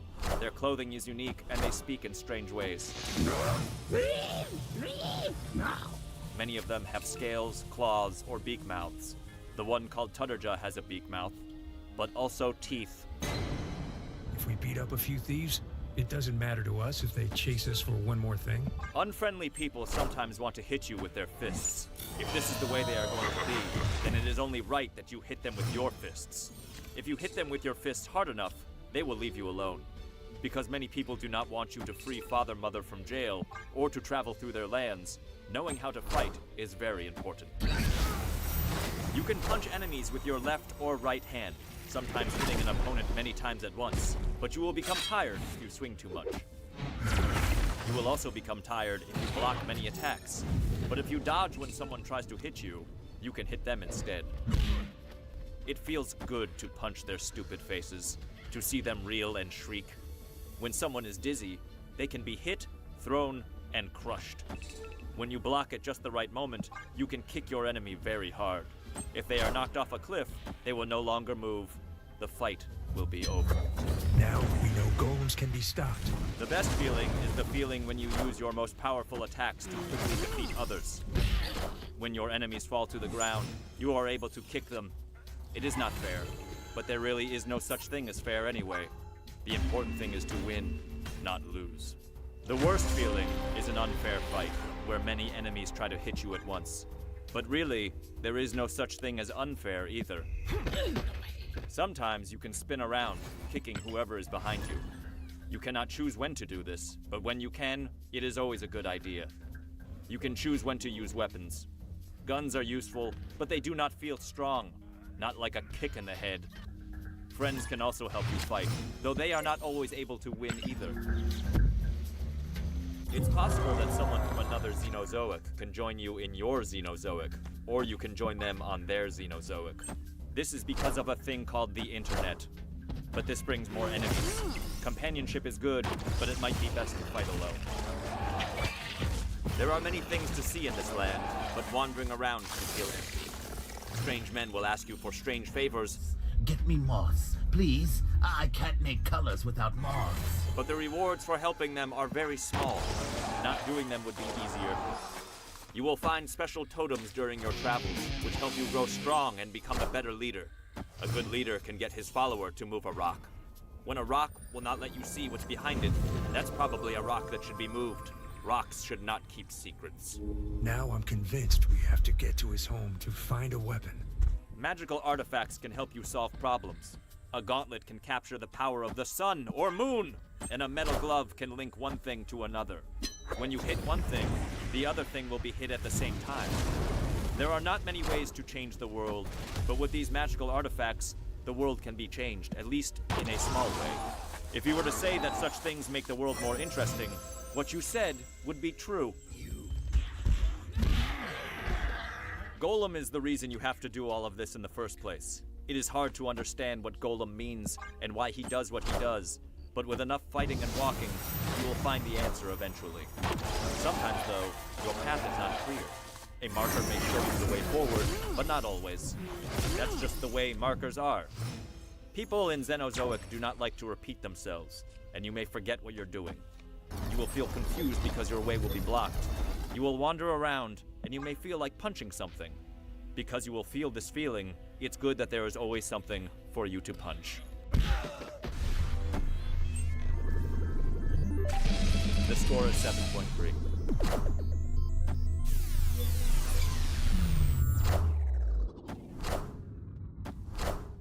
See all of our shows and game reviews now on the brand new GT app on Xbox Live, and the GT Originals iOS app too.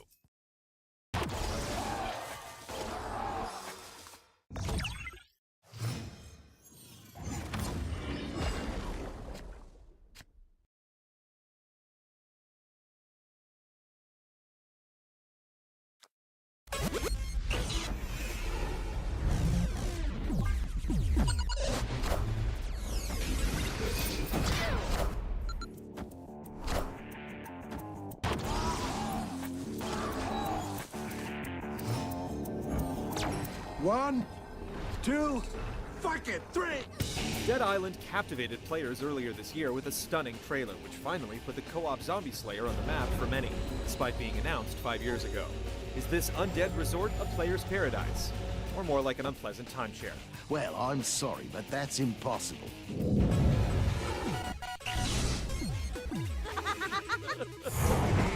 Legs, body parts on the concrete. After a wild night on the island of Benoy, you awake to find the Royal Palm Resort and the very island itself overrun by zombies, bikini-clad or otherwise. With With help from some mysterious voices over the radio, you manage to find other survivors. You there, mate? Hello? Hello? For some reason, you're different, immune to becoming one of the Walking Dead, and thus, you hope for rescue. From there, it's a thin string of story where survival trumps narrative as you gather supplies, rescue people, and make your way through the island. There are occasional hints as to why this zombie outbreak is happening, and the story picks up speed toward the end of the game. Camp and schlock, the bread and butter of many a zombie yarn, are somewhat present, yet even a quest-giving nun fails more often than not to elicit your curiosity beyond seeing how she'll reward you. The playable characters come with lavish backstories that simmer down to background noise immediately, popping up only in cutscenes to shout stereotypical zingers. The girl is right. Survival is a noble goal, but this dry tale doesn't sustain your interest for the length of this big game. That asshole just said the exact same thing those motherfuckers at the police station did.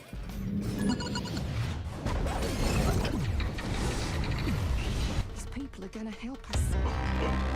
The island of Benoit is large and varied, presenting dozens of hours of exploration and plenty of quests, some of which are vital to progressing the paper-thin plot, while others are just there for loot and experience. Save for a few sanctuaries, the whole place is dripping with the dead. The different areas each offer unique looks and layouts, and exploring off the beaten path can net lucrative quests and items. There are also smaller, mapless indoor zones that offer a darker, more claustrophobic and directed experience, where tensions tend to rise as your flashlight runs out of juice. These spots tend to drag on as you're locked in and required to finish specific tasks before you're let out. The quests run the gamut, from killing zombies and escorting survivors to finding teddy bears. Teddy! Where have you been? And turning off gushing fire hydrants. That's a lot of variety, and even during the incessant zombie killing, there's usually some flavor mixed in. Minor annoyances abound, with some unclear objectives, menu usability issues, and a messy minimap, especially when in vertical structures. And they're just playing for their own team. There's a lot to see and do, and even more zombies to murder, and it's all more enjoyable with a similarly leveled friend or three. Co-op is available almost immediately and allows up to 4 players to cruise the mean streets of Benoit, complete quests, trade, and heal fallen allies. You can easily see what quest your partner is on, as well as teleport to them at key points and pick up the slack when they're winded. You can even ride shotgun in one of the many vehicles. Enemies get harder as you add players, and they scale to your level as well, meaning the game always offers a challenge. As a result, XP grinding is non-existent, and you'll always be able to tackle any mission you encounter. While it would have been nice to be able to slaughter some low-level zomblings, it's even nicer to be able to progress at your own pace without hitting artificial barriers. Dead Island's creative objectives and changing environments more than make up for the lackluster story and interface oversights. It's a game that can take scores of hours to complete, and there's plenty of replayability after the campaign is finished as you try to max out your level and acquire the best gear and collectibles.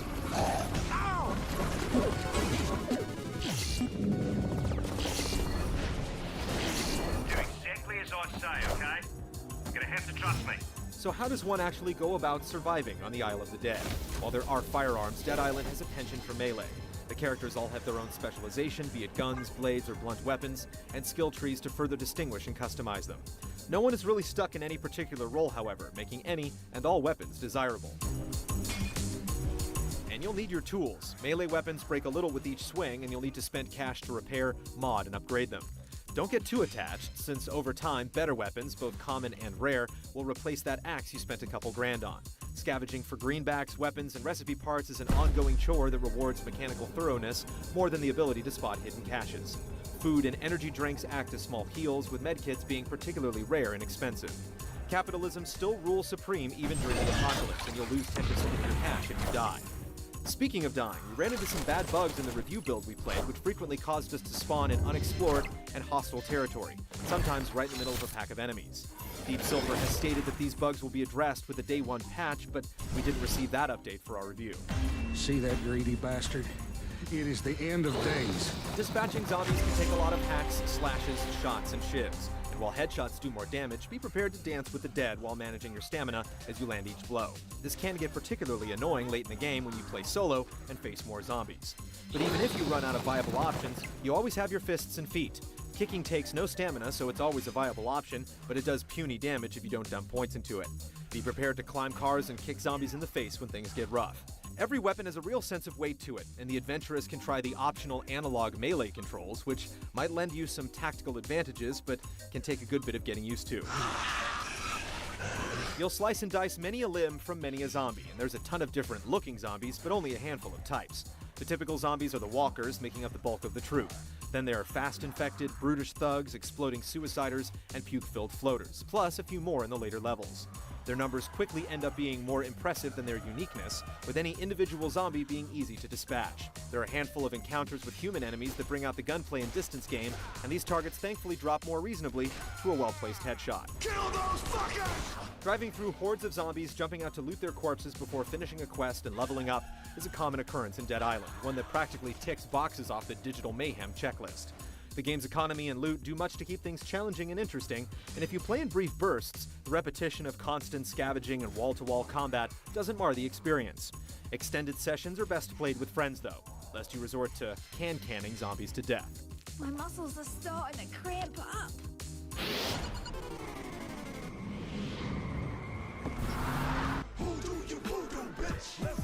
Dead Island's Chrome engine is uneven. Human characters have a marionette-like sheen, and the lush locations are characterized by plentiful pop-up. The zombies and their maimed limbs do the genre justice, though, and punching out the damaged glass of a windshield looks pretty amazing the first time. If you like cars, get used to seeing it again and again. The voice acting is earnest enough, but the quips come at such a high frequency, you'll want to avoid other survivors. You look like you've been to the bloody ringer. Soloists might enjoy a long weekend on Dead Island, but this isn't a game for the separate vacations crowd. The combination of Twitch action with an MMO's girth, minus the grind, cements the game as co-op classic. There's some brain-dead repetition as you down brain eaters, but the rising challenge and resource management means you'll always be mindful of your tasks. We're staying with the plan, or I'm taking the car and you're on your own.